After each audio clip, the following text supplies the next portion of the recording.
Rabbil alamin, as-salatu was-salamu ala man la nabiyya ba'da. Hadithi I radhës tek hadithet që flasin për çështjen e imamllikut në namaz. Është hadithi që përcjell Abu Huraira radhiyallahu ta'ala anhu se I dërguari I Allahut sallallahu alaihi wasallam ka thënë: "Idha salla ahadukum lin-nasi falyukhaffif fa inna fihim ad-da'if was-saqim wa dhal haja wa idha salla ahadukum li nafsihi falyutawwil ma sha'a." Thot profeti sallallahu alaihi wasallam, nëse dikush nga ju falet me njerëzit, pra falet si imam me të tjerët, atëherë le ta lehtësoj namazin. Le ta lehtësoj namazin sepse ndërta është I dopti, pra I moshuari, që s'ka fuqi fizike për shkak të moshës, është I sëmuri dhe njeriu që ka nevoja, angazhime të ndryshme. E nëse falet vetëm, nëse dikush nga ju falet vetëm, le ta zgjas sa të doj. Në këtë hadith, profeti alayhi salatu wassalam tregon gjendjen e dy gjendjet e njeriut, kur është imam dhe falet me të tjerët, xhamat, dhe kur falet vetëm. Dhe e këshillon imamin, e urdhëron, thënë më saktë, që namaz kur falet ta lehtësoj namazin. Në çfarë ta lehtësoj? Ta fal në atë mënyrë që ky namaz nuk është rëndes për të tjerët, për xhamatin. Dhe përmendi arsyen profeti alayhi salatu wassalam. Tha, sepse ndërmjet jush është I moshuari, është I sëmuri, dhe këto janë dy gjendje që nuk e përballojnë dot namazin e gjatë. Për shkak të mangësive shëndetësore, fizike që kanë. Dhe njeriu me angazhime, pra që ka çështje që e presin dhe duhet ti realizoj, ti përmbush e tjerë, dhe namazi I gjatë së tepërmi e pengon atë nga kjo gjë. Ndërsa nëse falet vetëm, le ta zgjas sa të doj. E lind pyetja, cili është ai namaz I lehtë që profeti alayhi salatu wassalam e orientoi imamin që ta falë në atë mënyrë që nuk bëhet rëndes për xhamatin. Ose thënë ndryshe, a duhet të merret miratimi I xhamatit, se cili namaz është I lehtë për ta, apo jo? Kuptimi është që imami ta fali sipas sunetit namazin, dhe jo sipas dëshirës së xhamatit, sepse dëshirat e njerëzve ndryshojnë. Dikush e do vetëm me surën, për shembull, wal asr. Dikush e do vetëm me surën, për shembull, ad-duha. Dhe a është ky kriter që duhet merret të ndiqet dëshira e xhamatit apo jo? Jo, thon dietarët. Kuptimi I fjalës së profetit alayhi salatu sallam le ta lehtësoj është ta fal në përputhje me sunnetin. Ta fal në përputhje me sunnetin. Për shembull,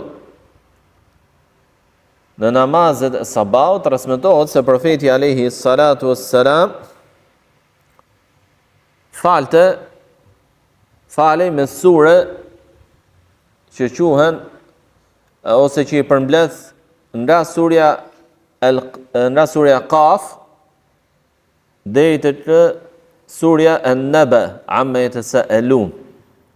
Pra me sure të tilla falte namazin profeti alayhi salatu wassalam. Dhe ky është sunneti. Dhe ky është sunneti. Por gjithashtu ka pasur raste të rralla që profeti alayhi salatu wassalam ka falur namazin e akşamit me surën Al-Araf, që është nga surët më të gjata në Kur'an. Normalisht, nëse i duhet ta bëj një imam, e bën rrallë, një zgjatje të tillë, sepse nuk ishte ky zakoni i shpesh i profetit alayhis salatu wassalam në faljen e namazit të akşamit. Pra, kriter nuk është dëshira e xhamatit, opinioni i xhamatit, por namazi të falet brenda apo në përputhje me sunetin e profetit alayhis salatu wassalam. Ky është kriteri.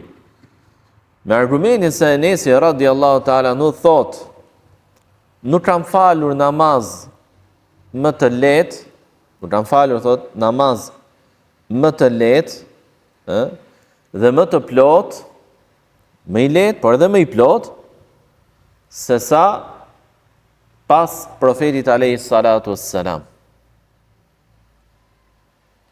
Pra Enesi radiallahu ta'ala nuk na tregon se profeti alayhis salatu wassalam e falte namazin e lehtë. E lehtë, të shkurtër, pa mangësi. Pa mangësi. Dhe ky është kriteri që duhet ndjekur. Ndërsa nëse falet vetëm le ta zgjas sa të doj namazin. Le të lexoj surën Bekare po desh për shembull. Lind pyetja, nëse një person për shembull falet vetëm dhe fal namazin në les, do që ta fali gjatë deri në vaktin e ikindis, a është jo më e mira? Vetëm është. Nuk i rëndon as kujt. S'ka njeri që falet me të, është vetëm. Edhe në këtë rast, më e mira është që të veproj siç vepronte profeti alayhis salatu wassalam. Dhe në një rast të tillë, suneti i profetit alayhis salatu wassalam është që nuk e zgjaste apo nuk e falte namazin farz më gjatë se sa namazet e natës. Profeti alayhis salatu wassalam namazet më të gjata të tij ishte namazet e natës. Prandaj dhe muslimani kur fal farzin, nuk e fal më tepër se që falte profeti alayhis salatu wassalam. Por vepron në përputhje me sunetin e profetit alayhis salatu wassalam. Dhe nuk ka ndonjë problem nëse imami me xhamatin bien dakord, për shembull, që të caktojë një ditë